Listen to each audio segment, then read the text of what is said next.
diskusi. Saya kasih waktu dulu ini buat Pak Yosafat, ini ada waktu 4 menit lah ya, 4 menit satu orang supaya bisa gantian. Tolong disingkat Bang Yosafat. Pak Yosafat, ada?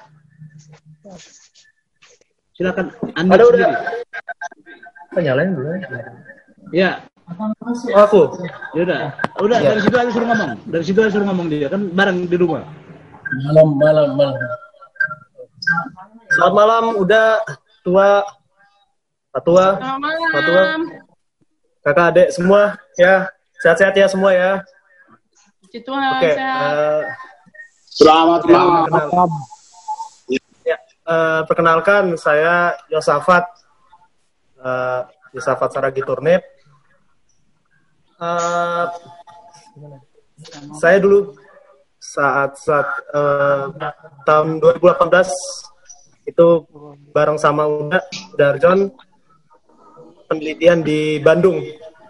Waktu itu proses untuk PKL awalnya saya nggak kepikiran ada kesempatan seperti itu. Ya, karena awal satu juga spesialisasi saya waktu itu AI, itu agak susah mencari tempat magang ya yang mau menerima proyekan. Puji Tuhan dapat ada informasi dari Uda, ada proyek seperti itu. Cukup menantang temanya, karena juga dulu belum pernah diajarkan waktu kuliah. Akhirnya Januari saya kontak ke Uda, langsung ke Bandung. Ternyata accept. Ya udah, mulai Juni sampai dengan kalau nggak salah pertengahan Agustus prosesnya di sana. Nah, yang lebih ajaibnya lagi sih ketika si Uda Arjon kasih tantangan ke saya. Itu laporan KP-mu jadikan paper dulu. Nah, awalnya saya agak ragu, nggak mungkin lah. Akhirnya udah, ayo dorong, ayo jalan, ayo nggak apa-apa, coba dulu. Ya akhirnya ya udah kirimkan dalam versi bahasa Inggris, langsung ke jurnal. Harapannya udahlah, apapun yang terjadi biarin aja itu ya gimana. Dan akhirnya setelah saya lulus, saya cek ResearchGate itu kalau teman-teman adik-adik mahasiswa pasti tahu lah, kalau kalian yang semester akhir untuk nyari bahan-bahan referensi, itu ada nama saya di sana. Jurnalnya Conference of Physics, dan puji Tuhannya lagi dia termasuk Q3. Ya, dimana kata dosen-dosen pun bilang Q4 aja kamu ngos-ngosan, tapi ternyata saya bisa dapat Q3. Dan bonus juga, saya minta izin ke Uda untuk bukan pakai sepenuhnya ya. Jadi ide yang saya lakukan di KP ini saya lanjutkan ke skripsi, dan akhirnya lulus dengan waktu yang cukup cepat, 3,5 tahun selesai. Bonus dapat paper internasional, terus juga pas magang itu juga diajak Uda untuk presentasi beberapa paper juga di sana. Banyak pengalaman yang berharga. Dan di situ juga saya nolong teman-teman saya. Mereka bukan turnip, hanya saya yang datang sendiri waktu itu. Karena juga mereka satu bagian, dan udah akhirnya ngasih kesempatan itu ke teman-teman saya. Ada sekitar berapa ya? Saya lupa. Kami berlima dari UB waktu itu. Wijaya. Itu aja sih yang bisa di-share. Tahu kamu kerja di mana? Ya. Karena lulusnya juga cepat kemarin, hanya saya sekitar 1-2 bulan nganggur, nggak bisa dapat pekerjaan, dan jalan setahun bekerja saya dapat dorongan juga dari saat ini juga sedang melanjutkan S2 di salah satu perguruan tinggi swasta di Jakarta. Ya, itu aja sih yang bisa saya share untuk saat ini. Terima kasih semuanya. Ya, terima kasih Yosafat. Nah, gini, jadi Yosafat nelpon saya bukan minta pekerjaan, tapi ngasih tahu dia udah bekerja. Nah, itu saya bangga saya di situ gitu loh. Jadi jangan telepon saya minta pekerjaan maunya, tapi saya udah kerja udah gitu. Nah itu saya senang gitu ya, walaupun gajinya nggak dikisin Yosafat buat saya kan gitu. Ya nggak salah. Ada Bang Yosafat di sini ada 3 menit lah Bang. Pak. Horas. Kaget aku. Horas. Ini berbagi soalnya. Sorry. Oke. Ya, soalnya tulis Horas ini Madita Samutra. Ya, Horas.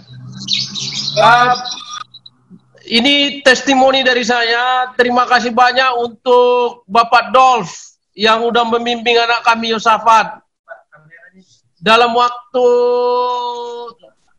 lebih kurang 2-3 bulan, dengan waktu yang singkat bisa berhasil dengan cukup bagus.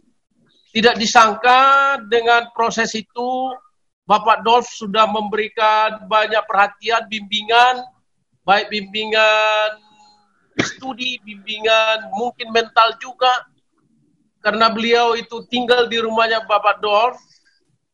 Terima kasih untuk seluruhnya bantuan dari keluarga Bapak Dolf.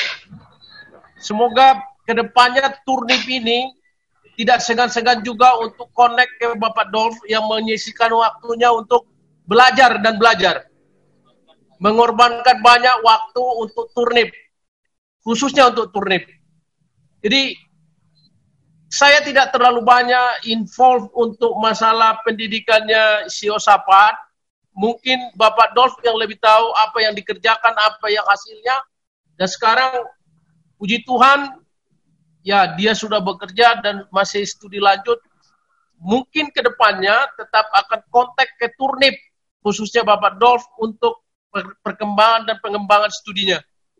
Jadi Tuita Salutna Turnip, saya bersaksi untuk sedapat mungkin memanfaatkan energinya Bapak Dolf ini untuk pengembangan Turnip di seluruh dunia.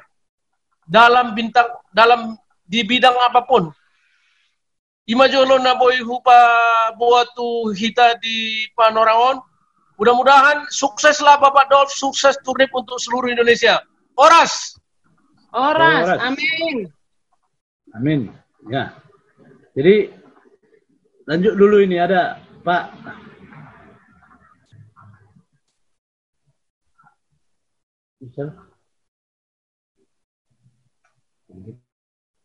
Esther, udah Esther. Mau tua, gabi lupa betul nggak lama. Udah Esther ope gabi nama wala duluan main. Mana udah Esther? Ada John? Itu Yos Turnip.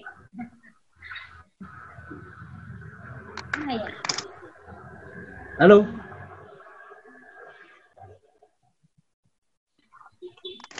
Si John ada si John? Halo. Ya. Silakan udah 4 menit. Ada itu. Selamat malam buat kita semua, Komparan Turnip se-Indonesia. Salam kenal dari Bapak Esther dari Bandung, Bapaknya John Felix. Memang akhir-akhir ini saya sendiri sebagai orang tua mahasiswa merasa bangga, apalagi ada bimbingan dan dorongan dari Marga Turnip yakni Sekjen Indonesia.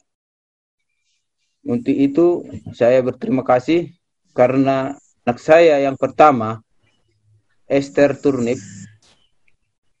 pertama-tama dia namanya baru Turnip, susah diatur.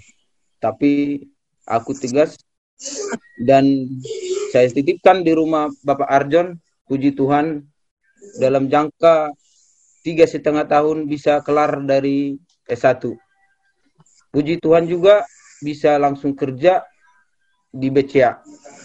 Itulah mungkin salah satu contoh dari keluarga kita semua, bimbingan sekjen kita Bapak Dolf Turnip. Untuk itu buat kita semua orang tua dari keluarga Turnip, mari kita mendukung selama ini memang belum ada penggerak Marga Turnip. Saya juga berpikir mudah-mudahan bertambah lagi kayak sekjen kita ini yang selalu membangun Marga Turnip. Mari kita dukung, mari kita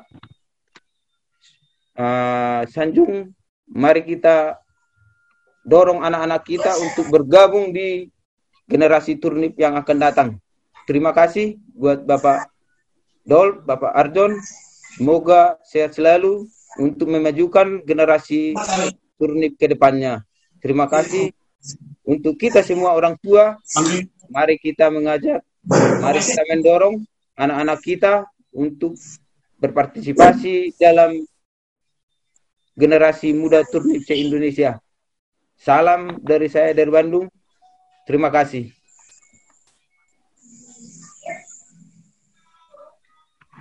Songonima. Ya, terima kasih. Oke, Horas, melihat ya, intinya sih tadi itu kita sampaikan supaya ada penyemangat gitu loh, supaya mohon gitu loh diizinkan anaknya untuk kita bimbing menjadi lebih baik. Ada satu lagi di sini, ada Perlin. Silakan Perlin. Ya. Ini adalah yang berhasil bikin. Ya. Silakan Perlin. Ya. Soalnya kami satu rumah ini. Soalnya kami satu rumah ini, jadi. Ya, terima kasih waktunya, Ketua. Dalam kesempatan kali ini, saya mau bilang pertama terima kasih sudah dibimbing sejak awal skripsi.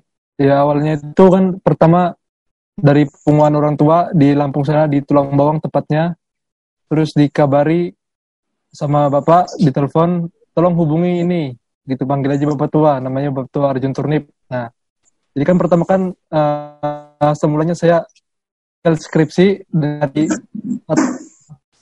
skripsi kan pilihannya dua, nyari ide sendiri atau cari tempat skripsi. Jadi saya pilih cari tempat skripsi, terus disuruh sama Bapak hubungi Pak Tua Arjon, terus kemudian saya hubungi. Waktu itu lagi di Majalengka, terus kemudian beberapa hari kemudian disuruh datang ke LIPI, barulah pertemuan pertama di LIPI. Nah, dari situlah bermula saya mengerjakan skripsi, yaitu dibimbing oleh Pak Tua Arjon, yaitu pemesanan tiket online untuk wilayah Kabupaten Samosir, Danau Toba, dan sampai sekarang bekerja untuk di perusahaan ini. Dan ya itu aja, sekaligus membantu beberapa konferensinya Pak Tua ini. Ya, terima kasih.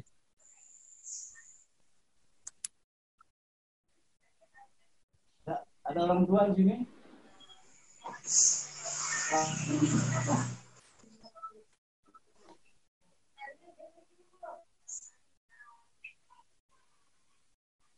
Oke ya, jadi ya kurang lebih itulah beberapa ya. Ada juga memang yang kemarin juga ada juga yang berhasil kita bimbing itu, salah satunya Gilbert itu masuk bebas tes ke ITB. Ada juga namanya Patrin itu dari Pantura masuk di UPI. Ada yang kita urus juga yang untuk tugas akhir dari UGM tadi saya sebutkan. Ada yang di Medan itu di Metodis yang sudah 4 tahun nggak kuliah, orang tuanya nggak tahu, ya akhirnya kita urus bisa kuliah lagi dengan segala ya keringanan-keringanan lah yang bisa diberikan, karena kebetulan saya juga ada pernah bekerja sama dengan Metodis, jadi dosen-dosennya semua saya kenal. Nah ini juga ada beberapa juga yang lain yang banyak tidak saya sebutkan, tapi ada juga 1-2 yang gagal. Dalam arti gagal itu bukan sebenarnya sih nggak gagal, tapi nggak tahan gitu ya, jadi mengundurkan diri. Memang kalau mental tempe memang susah kalau ketemu dengan Arjon itu, memang bulan-bulanan memang harus memang betul-betul memang harus bisa ditempa mental baja. Nah untuk itu memang perlu ada dukungan orang tua, karena ketika dapat tekanan itu orang tua harus mendorong gitu ya. Ketika dia mundur ditahan dari belakang, jangan sampai kabur kan gitu. Nah itu tugasnya kita di sini sebenarnya. Karena saya nggak bisa, karena untuk menjadi sukses itu kan harus seperti menempa pisau kan gitu. Harus dipukul gitu loh. Kalau nggak jadi pisau kan begitu kan. Nggak bisa kalau dielus-elus kan besi itu nggak akan bisa jadi pisau itu. Harus dibakar, dipukul. barulah dia jadi pisau. Nah itu memang filosofinya untuk pendidikan itu. Jadi di sini juga sama, saya harus melakukan itu memang untuk pembangunan karakternya. Nah dalam hal ini orang tua harus berperan, bagaimana supaya anak-anak ini ketika mundur harus ada orang tua yang menahan di belakang. Jangan mundur, jangan mundur. Ini juga ada ini si Wendy dari Batam, hampir juga mau kabur ini, tapi ya untung orang tuanya bisa nahan dari belakang, jadi tidak jadi kabur. Ya, ada juga yang dari Batam itu, orang tuanya nggak nahan itu, ya udah kabur beneran, ya udah, ya kita tidak izinkan. Kemarin juga ada baru-baru ini kabur satu dari Pantura, ya itu memang sangat disayangkan, tapi ya harus begitu gitu ya. Jadi di sini juga nanti anak-anak kita, ketika di sini dapat tekanan, saya tidak akan bisa menahan, tapi yang boleh menahan itu adalah orang tua. Tugas saya adalah menggenjot, bagaimana supaya dia bisa lari dengan kecepatan yang lebih tinggi dari yang sebelumnya. Itu tugas saya dan fungsi saya gitu. Orang tua adalah mengontrol supaya anak-anak ini bisa bertahan. Nah itu barangkali yang bisa kita sampaikan. Nah tahapan berikutnya yang kita harapkan adalah apa yang tadi yang bisa kita kerjakan itu kan hanya beberapa. Ketika peperangan turnip ini berkumpul di Indonesia, ini kan butuh energi. Nggak mungkin saya bisa nangani sendiri. Nah untuk itu saya meminta para mahasiswa ini menjadi asisten saya, menjadi anak buah. Itu bisa saya berikan untuk anak-anak kita, tapi kompensasinya mereka harus bantu saya untuk mendidik anak-anak kita yang SMA. Ya, ini perjanjian kita ini sekarang nih. Mereka saya bantu di kuliahnya, ya akan kita bantu di kuliahnya oleh DPP. Tapi mahasiswa harus berjanji mau membantu adik-adiknya yang di kelas SMA dan SMP. Nah, kita harus membangun ini bergulir. Ini yang mana nih yang bersuara nih? Ya. Batam. Ya, kurang lebih begitu. Jadi di sini mahasiswa-mahasiswa ini sama seperti kemarin kita sudah berusaha untuk memajukan anak kelas 12 dengan ya SDM yang seadanya, tapi puji Tuhan lumayan sukses lah ya. Mudah-mudahan nanti hasil pengumumannya bisa maksimum dan ini bisa jadi satu kebanggaan kita buat peperangan turnip. Nah, ke depan kita berharap ya kita butuh bantuan anak-anak kita yang mahasiswa ini. Mohon orang tuanya mendorong ya. Kalau menanam harus menuai kan gitu kan. Nah, ini juga kalau kita sekarang ini harus menerima, kalau menerima harus memberi. Itu harus begitu memang. Kalau nggak balance dia. Kalau ada yang masuk harus ada yang keluar. Jadi dia bisa menerima harus memberi. Jadi kita berikan dari atas, mereka harus memberi ke bawah. Nggak perlu bilang ke saya terima kasih, tapi ke bawah dibantu gitu loh. Nah, si Yosapat juga ada di sini, kita bantu. Nah, Yosapat tolong bantu adik-adiknya nanti ya. Jadi kita libatkan. Apa? Mungkin karena udah sibuk kerja, ya mungkin memberi informasi tentang lowongan pekerjaan. Jadi energi turnip ini kita bangun sedemikian rupa, ada yang bisa bantu tenaga, ada yang bisa bantu bikin soal, ada yang bisa bantu administrasi, ada yang bisa bantu untuk pendataan, ada yang bisa bantu untuk ngasih informasi lowongan pekerjaan.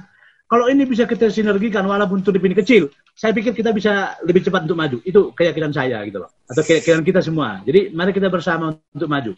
Nah itu, jadi ada di sini pembina Naposo, ada di sini mahasiswa-mahasiswa yang kemarin jadi mentor.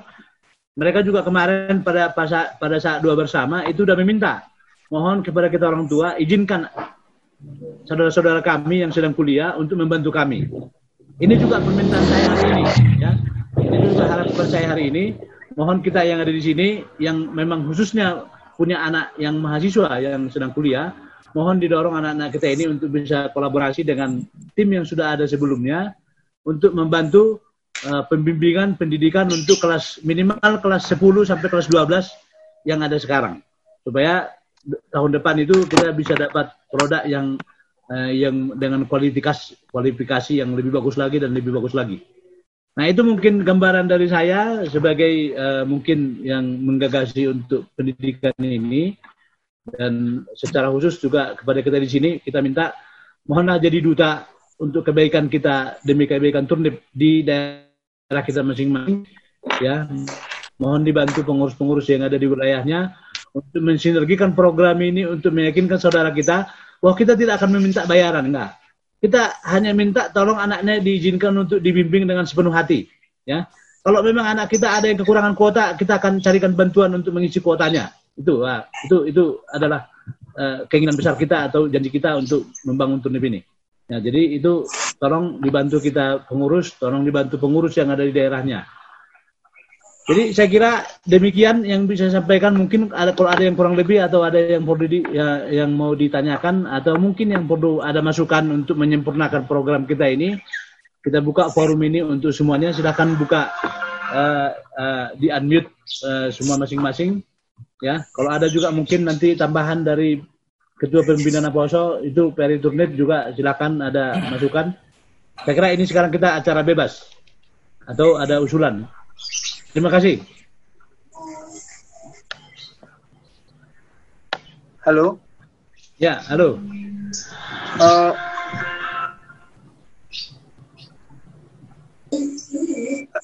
Boleh izin share screen kan, Bang? Diizinkan.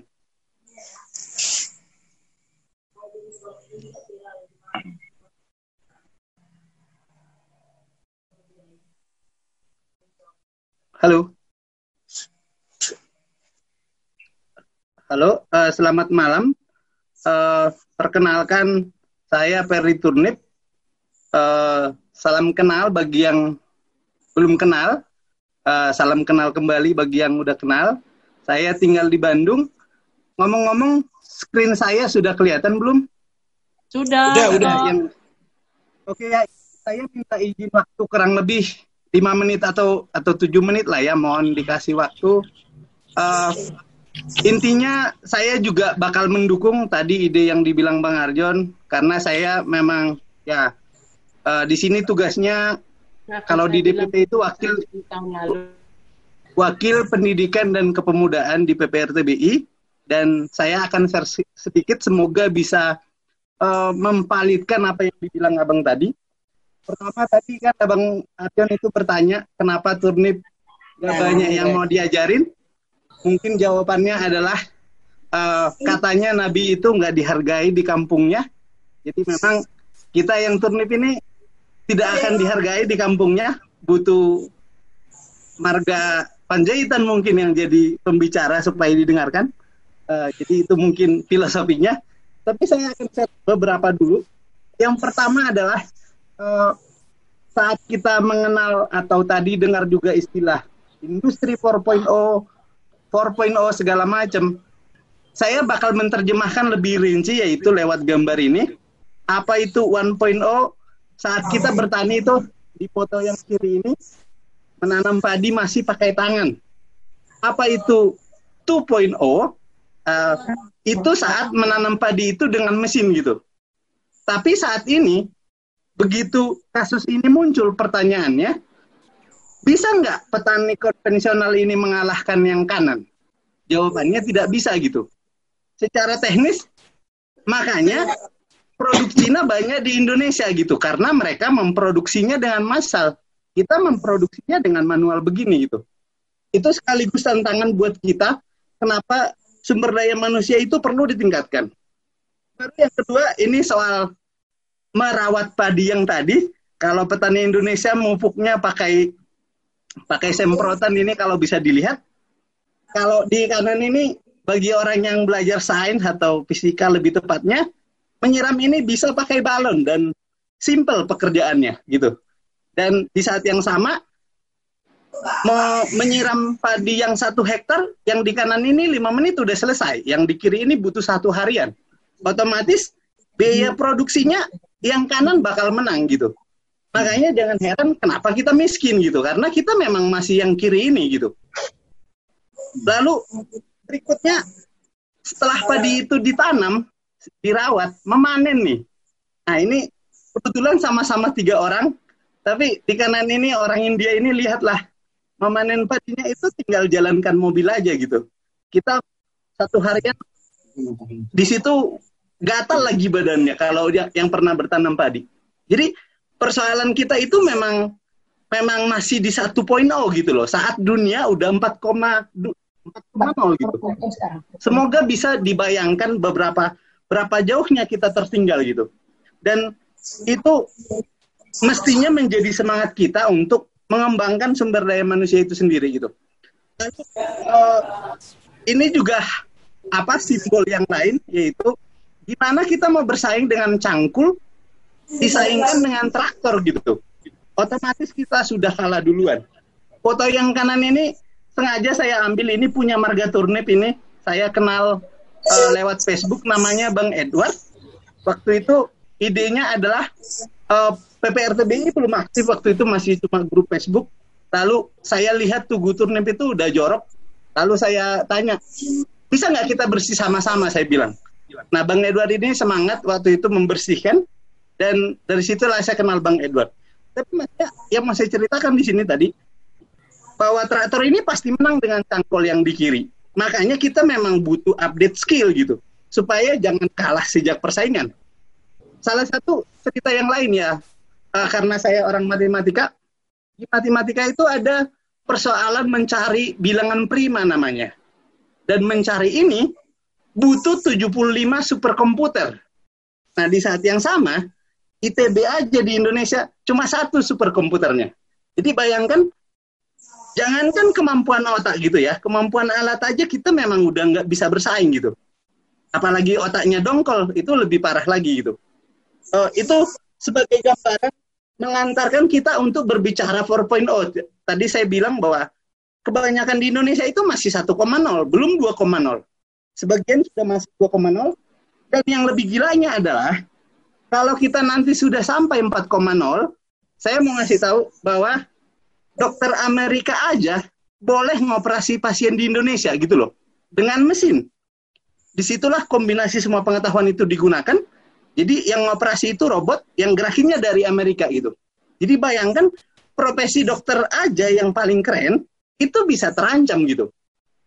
Apalagi skill-skill yang lain gitu. Jadi memang kemampuan itu perlu kita tingkatkan. Dan baru ini saya mau cerita, semoga masih bisa diikutin, semoga tidak bosan. Apa yang saya bilang kalau saya anak SMA sekarang? Yang saya bilang sebenarnya banyak hal yang harus dipelajari. Salah satunya yang paling utama itu adalah public speaking. Jadi gimana caranya berbicara, gimana cara meyakinkan orang dan segala macam. Nah, ini sekaligus garis bawah bahwa ketika misalnya seseorang anak itu aktif berorganisasi atau terlibat misalnya membangun anak-anak kelas 12, ya sekaligus kemampuan public speaking-nya meningkat gitu loh. Jadi bakal ada feedback buat mereka sendiri gitu. Dan tentu banyak lagi skill yang lain, menulis, mengajar, dan segala macam. Tapi ya seenggaknya public speaking itu pasti meningkat saat orang berorganisasi. Dan mungkin mendekati penutup, saya berbicara cangkul dan traktor. Lalu kalau mahasiswa, apa itu interpretasi cangkul? Apa itu interpretasi traktor gitu ya? Jadi mungkin mahasiswa adik-adik di sini atau orang tua mungkin pasti pernah dengar apa gunanya IP gitu loh. Memang nggak ada gunanya. Tapi di saat yang sama, IP yang lebih bagus pasti lebih bagus daripada yang jelek gitu. Itu soal IP yang pertama, yang salah persepsi seringkali. Baru skill apa yang kedua yang dibutuhkan? Ya kemampuan software, kemampuan IT. Ya itu skill yang kedua gitu loh. Kalau kamu nggak punya itu, seperti yang Bang Arjon tadi bilang, ya kamu bakal susah dapat pekerjaan gitu. Baru baris ketiga, bahasa Inggris yang aktif dan pasif. Ya itu kalau kamu bahasa Inggrismu pasif, bersaing sama yang aktif, ya kamu pakai cangkul, teman kamu pakai traktor gitu. Jadi udah kalah duluan.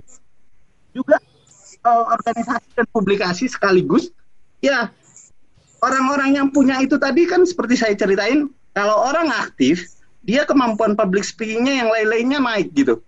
Dan itu otomatis udah punya skill lebih baik dibanding yang nggak punya gitu. Ya itu penutup dari saya, semoga tidak terlalu membosankan, menggarisbawahi yang Abang Arjon bilang tadi.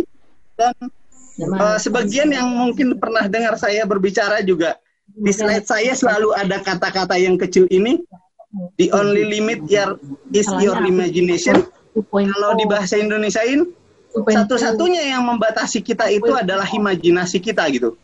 Saat imajinasi kita berkembang, saat pertemanan kita meningkat, imajinasi kita berkembang. Hal yang tidak mungkin jadi mungkin. Sekian dari saya. Terima kasih banyak atas waktunya. Mohon maaf kalau ada salah ngomong atau salah kata. Terima kasih. Saya kembalikan ke moderator. Selamat malam.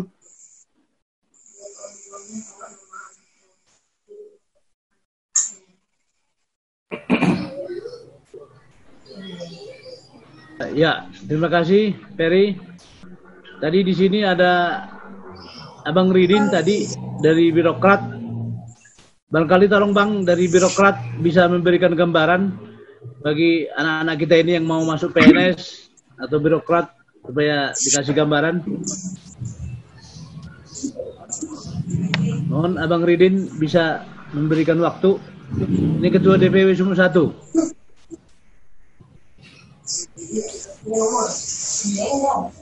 Masih ada? Ya, di-unmute dulu Bang. Ini mantan birokrat dari Pemprov Sumut. Masih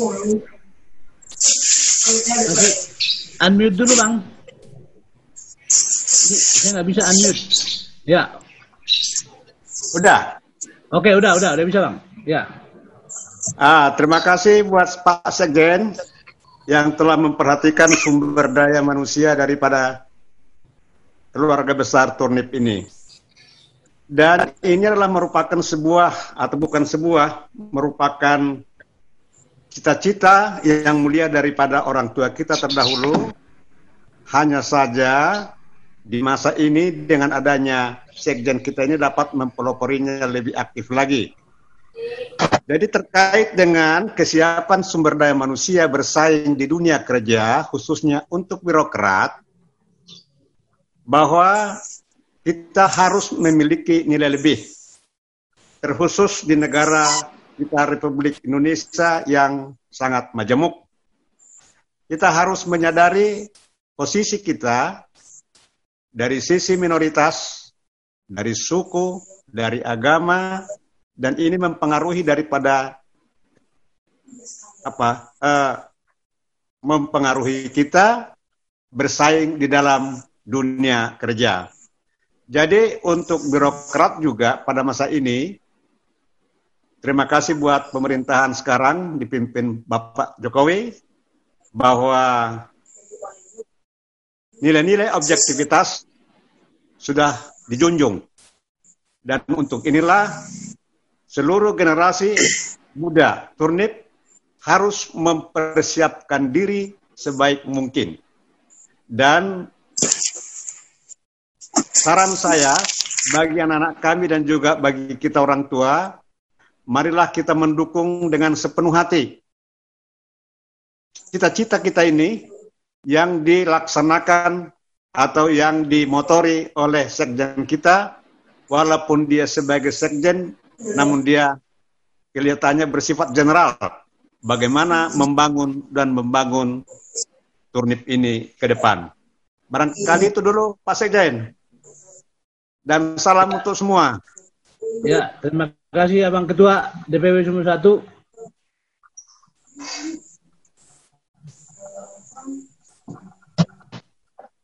Ada mungkin yang bisa, silakan dibuka untuk umum.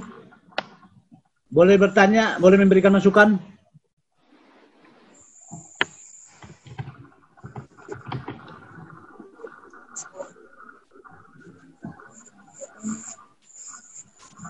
Atau ini ada Abang Pan Marlen, Ketua Kepri ini pengusaha ini. Gimana Bang? Mungkin bisa memberikan gambaran ya, di perusahaan itu seperti apa yang dibutuhkan tenaga kerja kita. Silakan Bang Pan Marlen, Ketua Kepri. Silakan di-unmute dari sana, bisa Bang? Saya nggak bisa dari sini unmute. Ya. Oke. Oke Bang, oke. Selamat malam untuk kita semua, orang tua, anak-anak, kami mahasiswa dan siswa di seluruh Indonesia, Keparan Turnip. Ya, saat ini kami bangga atas prakarsa dari DPP Turnip Indonesia. Saya ingat dulu tahun 2005 kedatangan pengurus Turnip Indonesia ke Batam. Waktu itu Dr. Arjon membukakan pintu cara belajar anak-anak supaya berhasil di perguruan tinggi. Dan saat itu kami sambut, kebetulan apa yang dibicarakan Pak Sekjen tadi, apa orang gagal karena pertama menerima laporan anak-anak yang dididik dan kita pada waktu itu. Orang tua, terkadang orang tua terlampau sayang kepada anak-anaknya. Jadi apa yang dilaporin anak-anak terkadang langsung diterima orang tua. Itu terkadang kegagalan. Saya ada tadi simak sedikit pembicaraan kan. Ya memang kalau mau dibina harus sesuai dengan aturan gitu. Memang itu yang benar sebenarnya. Itu tergantung juga dari orang tua ya, gimana menyikapi hal-hal yang demikian. Memang kalau memang kita harus terjunkan, ya sama dengan seperti didikan militer. Kalau saya lihat waktu itu, berlanjut kemudian dari Batam juga ada beberapa orang hadir ini. Ya syukur juga orang tuanya hadir, anak-anaknya juga hadir. Agatha kuliah tak ada nampak di sini. Lestra ada, Jopan Syaloho ada, si Wendy ada, Lestra ada, si adiknya si Wendy juga ada ya. Terima kasih juga dari Batam bisa mewakili anak-anak yang SMA dan mahasiswa. Kembali saya ini ingatkan tadi bahwa untuk pekerja ya memang harus dibutuhkan keahlian lah. Bukan ilmu, bukan disiplin ilmunya aja, harus ada keahlian. Artinya begini, kita lihat kenapa kita selalu kalah dengan orang-orang Cina. Ya Cina itu memang lihai bekerja. Ya, artinya kalau saya menerangkan ya kalau Tuhan memberikan kesehatan untuk kita, kenapa kita nggak pergunakan kesehatan kita gitu? Kenapa kalau kita pintar, ada tenaga, ada kepintaran, kenapa nggak dipergunakan kepintaran? Maka terkadang orang kita bukan menyatakan seluruhnya orang Indonesia orangnya kerja slow. Tapi kalau kita lihat Cina, saya sering bergabung dengan Cina. Memang cara kerja kita agak lambat dengan orang-orang Cina. Pernah suatu ketika ada orang Cina atau bos saya menanyakan saya, apakah kamu cemburu melihat orang Cina itu kaya? Enggak. Jadi saya jawab waktu itu dengan polos, ya memang sudah suratan tangannya itu Pak, katanya. Aku bilang, jawabannya tidak. Kita kerja jam 8 sampai jam 5. Habis itu istirahat ke kedai. Habis ke kedai, kita balik ke rumah. Kalau orang Cina, habis kerja, masih kerja nanti jam 10. Kemudian paginya kita ngorok, orang Cina udah bangun jam 4, langsung membuat suatu kegiatan. Kira-kira gitulah tanggapan dari saya mengenai, walaupun kita pintar, kalau nggak bekerja keras, ya kurang juga hasilnya untuk menyaingi teman-teman kita dari yang lain. Terima kasih Pak Dirjen, itu aja yang bisa saya bicarakan malam ini. Terima kasih Abang Ketua DPW Kepri. Ayo, siapa lagi ayo? Coba mungkin kalau agak susah mute, boleh? Ya, silakan. Horas. Ya, Horas. Mulai Abe. Terima kasih untuk grup Turnip hari ini. Perkenalkan Asian Tabe. Mungkin agak gulap. Agak sulit di son Bang Arjon. Ya. Jadi melalui sianau dari saya, Terima kasih untuk pencerahan hari ini. Jelas Roha, terima kasih. Selanjutnya, mungkin pribadi nak bingung do Bang John, masa tiba-tiba ada dua bentuk sonon undangan naruh aku kan.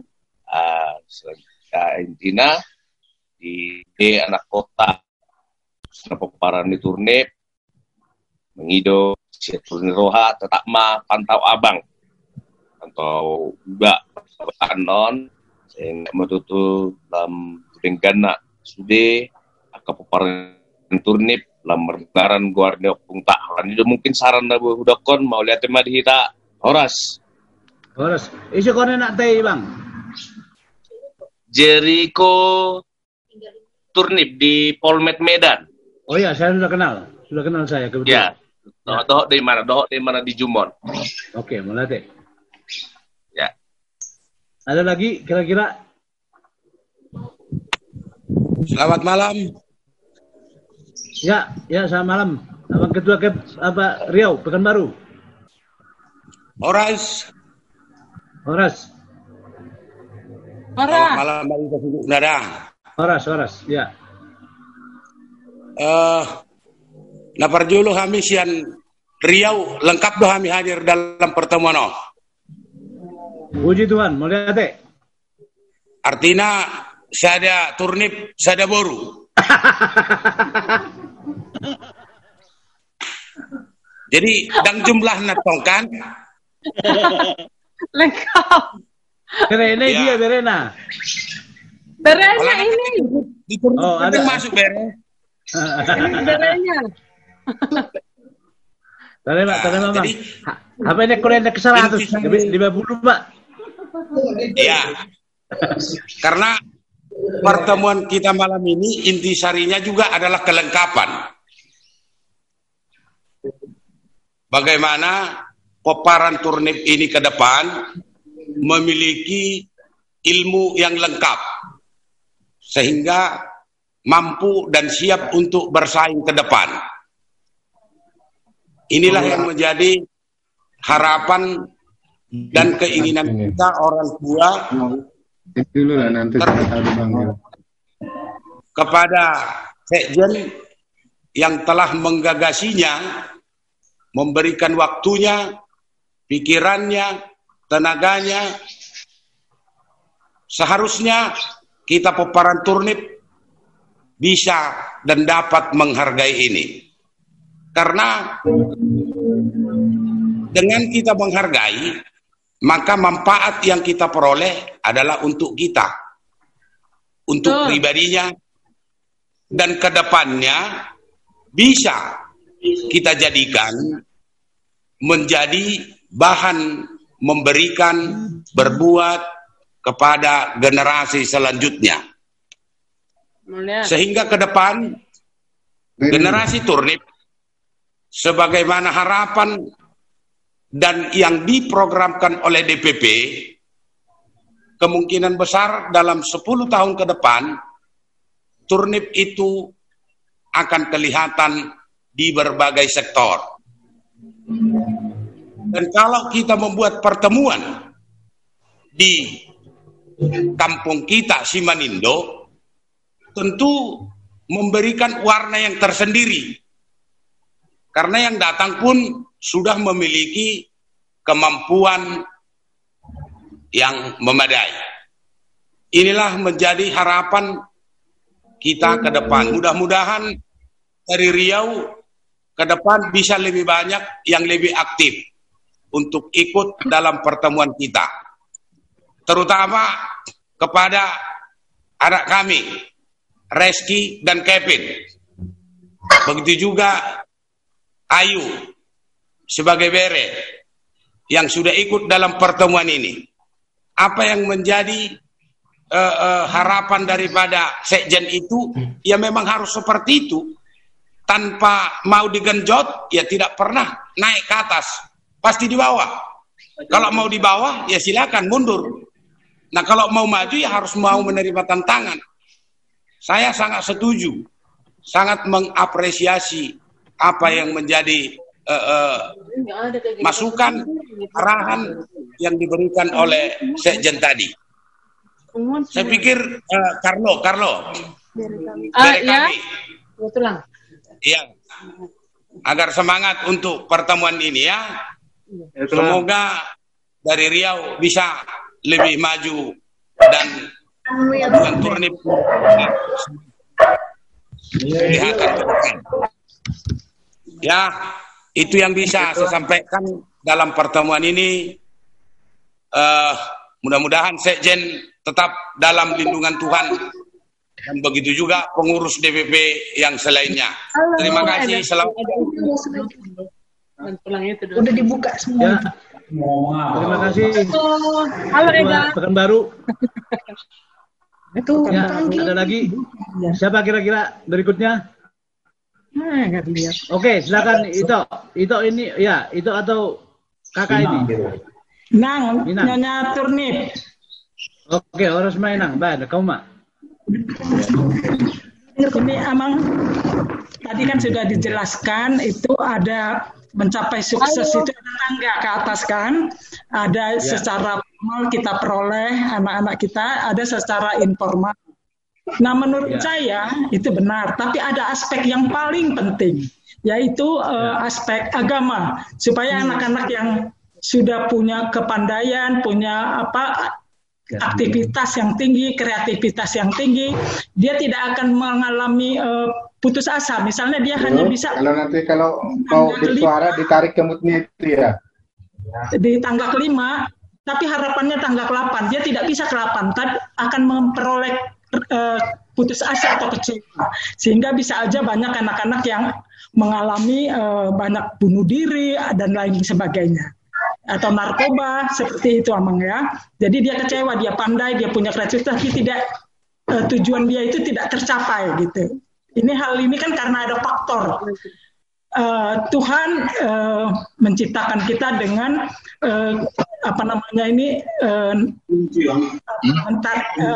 takdir atau nasib kita ya. Terus yang kedua itu Amang tadi dari tulang bawang itu disuruh ayahnya atau bapaknya kontak ke Amang mau. Itu sah-sah saja, tapi ada banyak anak-anak yang mungkin orang tua juga mengalami, disuruh menghubungi Amang Arjon tapi tidak mau seperti itu. Nah, bagaimana kita memberikan membuat anak itu tertarik mau menghubungi Amang Arjon, padahal Amang Arjon sudah menyiapkan waktunya, tenaganya untuk Poparan Turnip ini maju ke depannya. Saya kira itu aja Amang. Terima kasih. Nah, berarti Inang, mulai perjulu nakin masalah agama, kupasahak me itu kamu. Kata Mahmud akamang tabadida ak pastor. Aduh mingkara tak tahu pola terlalu kuat mantap pengulang di Huria tau. Jadi sonari aku tinggal lebih pengulang di Huria. Jadi percaya mau sinon akan dua-dua memang urus dia ke agama. Aku akan ilmu teknologi masih nak jolo sedebu. Nah, jadi terkait nakingani masalah anak tidak mau. Nah ini memang perlu konsolidasi, perlu ada bergening. Itu yang saya selalu tampilkan buat anak-anak di rumah ini juga. Sekarang di rumah ini ada banyak, saya juga lupa berapa banyak orang di rumah ini. Dari mana-mana ada di sini berkumpul di rumah ini Poparan Turnip. Prinsipnya adalah saya selalu bilang peraturan itu 0 atau 1, ya atau tidak, gitu loh. Tidak ada mencele-mencele. Pulang kuliah jam berapa semua saya hafal itu jadwal kuliahnya. 1 jam terlambat di rumah, kau tidur di luar. Itu peraturan baku. Tidak bisa. Bangun jam 6 tidak bangun itu, kamu silakan kamu pulang aja kamu kalau kamu mau tidur aja. Nah, ini memang perlu konsistensi. Ya, jadi kadang-kadang memang orang tua adalah di sini mungkin perlu ya. Bagaimana menyayangi orang tua itu kan tidak memarahi anak itu kan bukan berarti tidak sayang. Menyayangi itu tidak harus memeluk. Menyayangi anak itu adalah kita bagaimana mendidik, bagaimana supaya dia masa depan itu dia mampu bersaing. Saya dulu berpikiran dulu di kampung itu ketika orang tua saya ada mergodang di tempatnya saya ada hotel mergodang. Dan gue menotok kami di sini. Tapi kusyukuri juga sekarang. Dulu saya kira dulu orang tua saya kejam. Tapi ketika saya mengalami sekarang, baru saya tahu, oh iya, untunglah saya dulu. Kalau diizinkan saya dulu kemana-mana, mungkin saya nggak jadi sekolah. Nah memang konsistensi ini perlu kita bangun oleh orang tua untuk anak. Jadi ketika tadi tidak mau ini berarti udah ada proses yang panjang sebelumnya, karena memang anak ini ketika minta sesuatu sering diizinkan gitu loh. Nah ini mungkin bagi anak-anak yang masih SMA ke bawah, ini perlu. Kalau memang dia nggak mau ya jangan dikasih kuota. Kan gitu kan. Kalau anak sekarang tidak dikasih kuota, menggelepar dia. Kan mau kemana dia pergi kan gitu. Nah itu contoh, tapi harus ada tega memang. Tega itu tidak perlu lama, sebulan aja kita kasih mesti dia akan terlatih. Karena memang manusia itu adaptasi gitu ya. Salah satu contoh, anak kita semenjak apapun dia di rumah, ketika disuruh masuk ke polisi, dia pasti patuh. Karena pada prinsipnya manusia itu adaptif. Ya, jadi selama kita bisa tegas membuat aturan itu, anak itu akan menuruti. Itu yang pengalaman saya mendidik anak-anak. Di rumah ini saya sudah mendidik anak dari berbagai penjuru mata angin dengan berbagai karakter yang berbeda-beda. Ya, saya tidak mengenalnya, tapi pada prinsipnya semua patuh. Ya, itu yang saya alami dan itu saya pikir itu berlaku untuk semua. Nah, jika kalau tidak mau tadi menghubungi saya, ya sudah kuliah nggak usah dikasih, suruh jalan kaki aja ke kampus. Kalau kamu nggak mau ya sudah kamu jalan kaki gitu, atau apalah gitu. Apa keinginan dia yang sangat fundamental ya itu ditahan. Kan begitu kan, pemerintah sama kita juga sama. Kalau anak buahnya tidak patuh besok itu dinonjobkan gitu kan. Nah itu kan ada bargaining. Memang di sini juga disiplin itu harus selalu ada bargaining. Nah ini saya mohon kepada orang tua ini juga tadi. Ketika ini harapan saya besok anak ini susah diatur, saya atur di sini atau tidak susah dikendalikan, saya laporkan ke orang tua. Mohon orang tua juga jangan terlalu lemes gitu loh. Sedikit tadi ya menyayangi itu tidak harus memeluk gitu atau tidak harus mengelus-elus. Mencubit juga itu adalah bentuk kasih sayang dalam bentuk jangka panjang. Gitu loh kurang lebih gambaran saya. Ya mudah-mudahan menjawab Inang.